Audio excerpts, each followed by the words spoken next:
Praise the lord. ప్రభు అయిన యేసుక్రీస్తు నామంలో మీ అందరికీ వందనములు.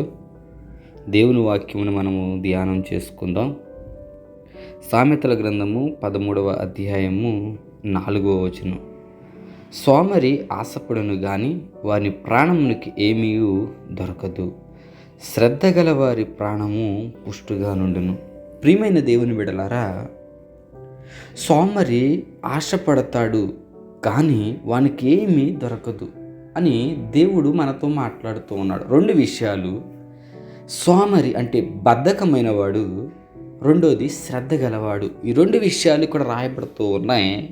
అయితే మొదటిగా మనం చూసినట్లయితే సోమరి ఏం చేస్తాడంటే ఆశపడుతూ ఉంటాడు.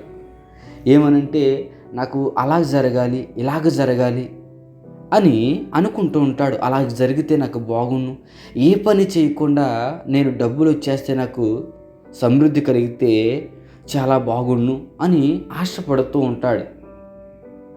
ప్రియమైన దేవుని బిడ్డలారా, అలాగ ఆశపడినప్పుడు వాని ప్రాణమునకు ఏమీ దొరకదు అని బైబిల్ మనకి తెలియచేస్తూ ఉంది, లేక దేవుని వాక్యము మనకి తెలియపరుస్తూ ఉంది. చూడండి, ఒక పొలము పండించే వ్యక్తి బద్ధకమైన వాడు లేక సోమరితనం కలిగినటువంటి వ్యక్తి అనుకోండి. ఆయన పొలం దున్నాడు, నీరు పెట్టాడు, నారు పోయాడు, అలాగే నాట్లు నాటించడు, చివరికి కోత కొయ్యడు, ధాన్యమును కూడా నూర్చడు. ఏమీ చేయకుండా ఇంటికాడ బద్ధకంగా పడుకుంటే ఆయనకి ప్రతిఫలం ఉందంటారా?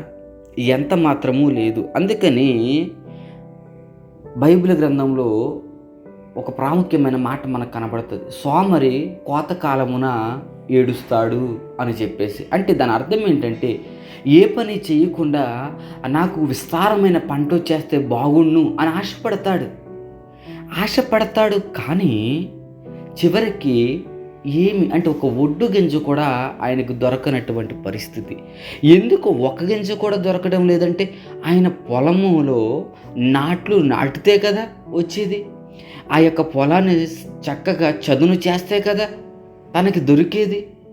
కనుక ప్రియమైన దేవుని బిడ్డలారా, ఈరోజు మన యొక్క ఆధ్యాత్మికమైన జీవితంలో ఎవరైతే సోమరితనంతో ఉన్నామో వారితో దేవుడు మాట్లాడుతూ ఉన్నారు. ఏమనంటే, నువ్వు సోమరిగా ఉన్నావా, నువ్వు ఆశపడుతూ ఉన్నావేమో కానీ నీ ప్రాణమునికేమీ దొరకదు.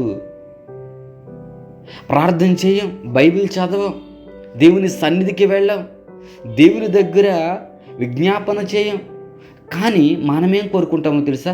దేవుడా నాకు అలాగ జరిగిపోవాలి, ఇలాగ జరిగిపోవాలి అని మాత్రం మనము మన మనస్సులో తలంచుకుంటూ ఉంటాం.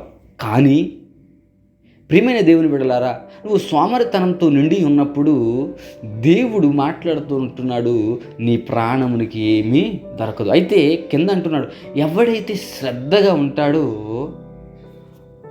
వానికి ఏం కలుగుతుందంట? ప్రాణమునకు పుష్టి అనగా ఆరోగ్యం, సమృద్ధి కలుగుతూ ఉంటుంది. చూడండి ప్రియమైన దేవుని బిడ్డలారా, ఎంతమంది అయితే ఏ పని చేయకుండా మామూలుగా ఉంటారో వాళ్ళకి శరీరము పెరిగిపోతూ ఉంటుంది, అనగా ఊబకాయ వస్తూ ఉంటుంది. కష్టపడి పని చేసిన వాడు చక్కగా ఆరోగ్యంగా ఉంటూ ఉంటాడు. కనుక నువ్వు కష్టపడి పని చేసినప్పుడు నీ ప్రాణము పుష్టిగా ఉంటుంది, ఆరోగ్యంగా ఉంటుంది. నువ్వు ఏది కావాలన్నది నీకు దొరుకుతూ ఉంది. ప్రియమైన దేవుని బిడ్డలారా, ఒక్క గింజ కాదు, 40 బస్తాలైన నువ్వు పంట పండిస్తావు. ఎప్పుడు? నువ్వు శ్రద్ధగా దానికి చేయవలసిన ప్రతి పనిని చేస్తున్నప్పుడు. అదేవిధంగా నీ ఆత్మీయ జీవితంలో కూడా ప్రార్థన చేస్తూ, బైబిల్ చదువుతూ, ప్రతి ఆదివారము దేవుని సన్నిధికి వెళుతూ, దేవుని ఆరాధన చేస్తూ, దైవజనుడి యొక్క మాటకి లోబడి, దేవుని మాటకి లోబడి నువ్వు జీవించినప్పుడు ఏం కలుగుతుందో తెలుసా? నీ ప్రాణమునకు పుష్టి కలుగుతూ ఉంది. ఈరోజు నీ ప్రాణానికి పుష్టి కలగాల, లేక నీ ప్రాణమునికి ఏమీ దొరకకపోవడం కలగాల? ఏం కలగాలి?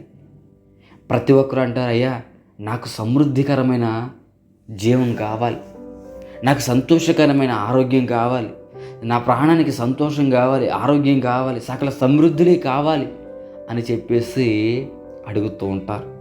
ప్రియమైన దేవుని బిడ్డలారా, నీకు సకల సమృద్ధి కలగాలంటే నువ్వు దేవుని దగ్గర ఈ విషయాలన్నీ చేయాలి. శ్రద్ధ గలవాడిగా ఉండాలి. నువ్వు సోమరితనంతో ఉంటే దేవుడు అంటూ ఉన్నాడు, నీకు ఒక్కటైనా సరే కానీ దొరకదు. కనుక ప్రార్థన చేసుకుందాం. ప్రభువా, నాలో ఉన్న సోమరితనమును తీసివేయండి, శ్రద్ధ గలవాడినవుటకు నాకు సహాయమును దయచేయండి అని దేవుడిని అడుగుదాం. పరిశుద్ధుడా, పరమ పూజడానికి స్తోత్రములు నాయన. అయ్యా, కొన్ని యొక్క విషయాలను బట్టి మేము సోమరితనంతో ఉన్నాం ప్రభువా. ఆ ప్రార్థన తర్వాత చేద్దాంలే, బైబిల్ తర్వాత చదువుదాంలే అని మేము అనుకుంటూ ఉన్నాం, కానీ నిర్లక్ష్యం చేస్తూ ఉన్నాం. కానీ అయ్యా, మీరంటూ ఉన్నారు అది సోమరితనానికి సాదృశ్యంగా మారి ఉంది. నువ్వు కష్టపడితే నీకు సమృద్ధి దొరుకుతూ ఉంది, సోమరితనంతో ఉంటే నీకు ఏమాత్రము ఉపయోగకరం కాదని మాట్లాడుతూ ఉన్నారు. మమ్మల్ని అందరినీ సోమరులుగా కాకుండా శ్రద్ధ గలవారుగా ఉండడానికి సహాయమును దయచేయమని నజరేయుడైన యేసుక్రీస్తు నామములో అడిగి వేడుకుంటున్నాం పరమ తండ్రి. Amen. God bless you all.